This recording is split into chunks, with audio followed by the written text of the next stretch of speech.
Nasa 20 natatanging mamamahayag at media organization sa bansa ang binigyang pakilala ng Manila Overseas Press Club.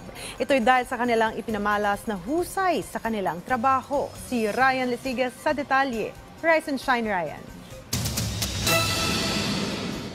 Sa unang pagkakataon sa loob ng 78 taon, binigyang pagkilala ng Manila Overseas Press Club o MOPC ang ilang natatanging mamamahayag at media organizations sa bansa.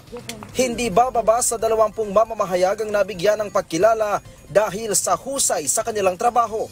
Kabilang na dito si PCO Secretary Cheloy Garafil na ginawaran ng Distinguished Journalism and Government Service Award. Sa kanyang mensahe, sinabi ni Garafil na may malaking papel ang mamamahayag sa nation building at paglalahad sa katotohanan. The Bell Award for Freedom and Excellence signifies our commitment to strive and work more for our people. This is not just a personal achievement, but a testament to our tireless effort and dedication in the pursuit of truth and the preservation of democracy. Sabi pa ng kalihim, kaakibat ng pamahalaan ang mga mamamahayag sa paglaban sa fake news.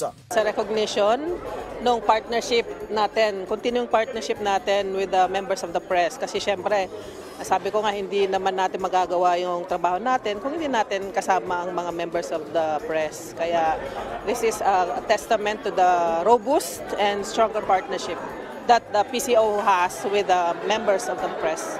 Specially designed trophies, golden bells na galing pa sa Italy ang iginawad sa mga awardee. Ang 15 inches na trophy ay sumisimbolo ng freedom, excellence, achievement, glory, and perfection sa kanilang trabaho. Kabilang na ang Liberty Bell of Philadelphia na pinakasikat na Freedom Bell, habang ang isa naman ay ang Balanghiga Bells ng Samar na sumisimbolo sa tagumpay.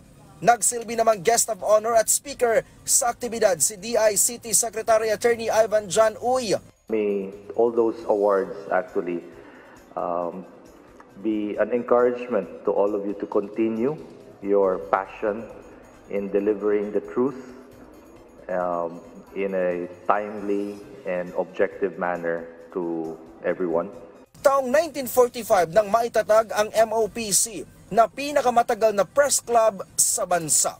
Ryan Lisigas para sa Morning Show ng Bayan, Rise and Shine, Pilipinas.